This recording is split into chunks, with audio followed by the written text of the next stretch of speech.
2019 के तहत आज पश्चिम बंगाल के कूच बिहार में पीएम मोदी ने जनसभा को संबोधित किया। इस दौरान पीएम मोदी ममता बनर्जी और कांग्रेस पर जमकर बरसे। पीएम मोदी ने कहा कि त्रिपुरा में भी कम्युनिस्टों ने वैसे ही अराजक शासन चलाया जैसे यहां पश्चिम बंगाल में चला रही थी। पीएम ने कहा कि दोनों ही राज्यों में बदलाव की पुकार उठी है। उन्होंने कहा कि पश्चिम बंगाल के लोगों ने दीदी पर भरोसा किया और त्रिपुरा के लोगों ने कुछ इंतजार के बाद बीजेपी पर। दोनों का फर्क आज पूरा देश देख रहा है और दीदी ने यहाँ लेफ्ट की तमाम कमियों को तो अपने साथ जोड़ ही लिया और राजनीति और अपराध का एक खतरनाक मॉडल भी खड़ा कर दिया। पश्चिम बंगाल में कम्युनिस्टों के शासन के बाद इस तरह सरकार चलाई जाएगी, इसकी उम्मीद किसी को नहीं थी। वहीं यूपीए सरकार के शासन पर पीएम मोदी ने कई सवाल खड़े किए।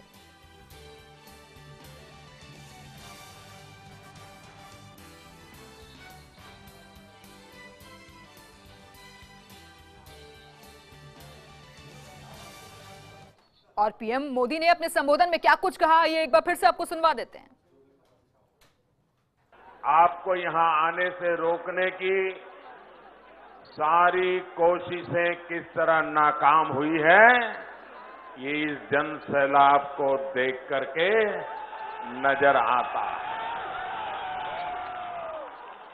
और इतना ही नहीं, ये दीदी के पराजय का स्मारक खड़ा है। ये दीदी के विनाश का जीता जाता स्मारक है। ये जो मंच बनाया गया है, इसलिए बनाया गया है कि आप लोगों को जगह कम पड़ जाए। ऐसी छोटे बच्चे जैसी हरकतें करके क्या चुनाव जीते जाते हैं क्या?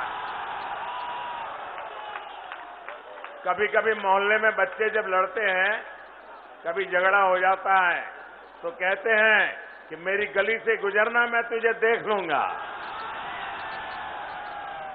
ये जो ड्रामा किया है दीदी ने और उसके गुलामों ने,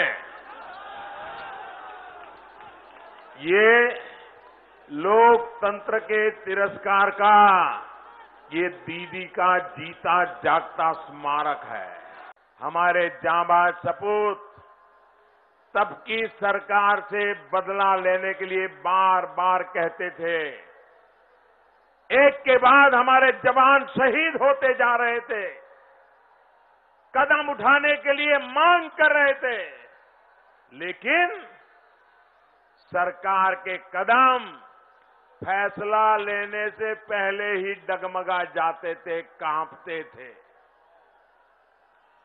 पाकिस्तान आए दिन धमकी देता था कि ये किया तो ऐसा कर देंगे, और दिल्ली में बैठी सरकार गीदड़ भप्पी से भी हिल जाती थी। लेकिन जब से आपने दिल्ली में इस चौकीदार को बिठाया है, अब कोई गीदड़ भप्पी से नहीं डरता।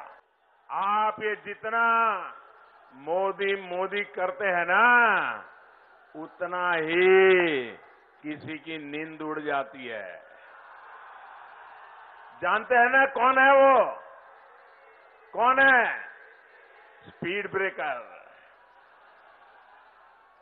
पश्चिम बंगाल की स्पीड ब्रेकर दीदी चैन से सो नहीं पा रही है और सारा अपने अफसरों पर गुस्सा निकाल रही है, इलेक्शन कमीशन पे गुस्सा निकाल रही है। राजनीति में जमीन खिसकना क्या होता है, अगर किसी को समझना हो तो दीदी की बौखलाहट, दीदी का गुस्सा इतने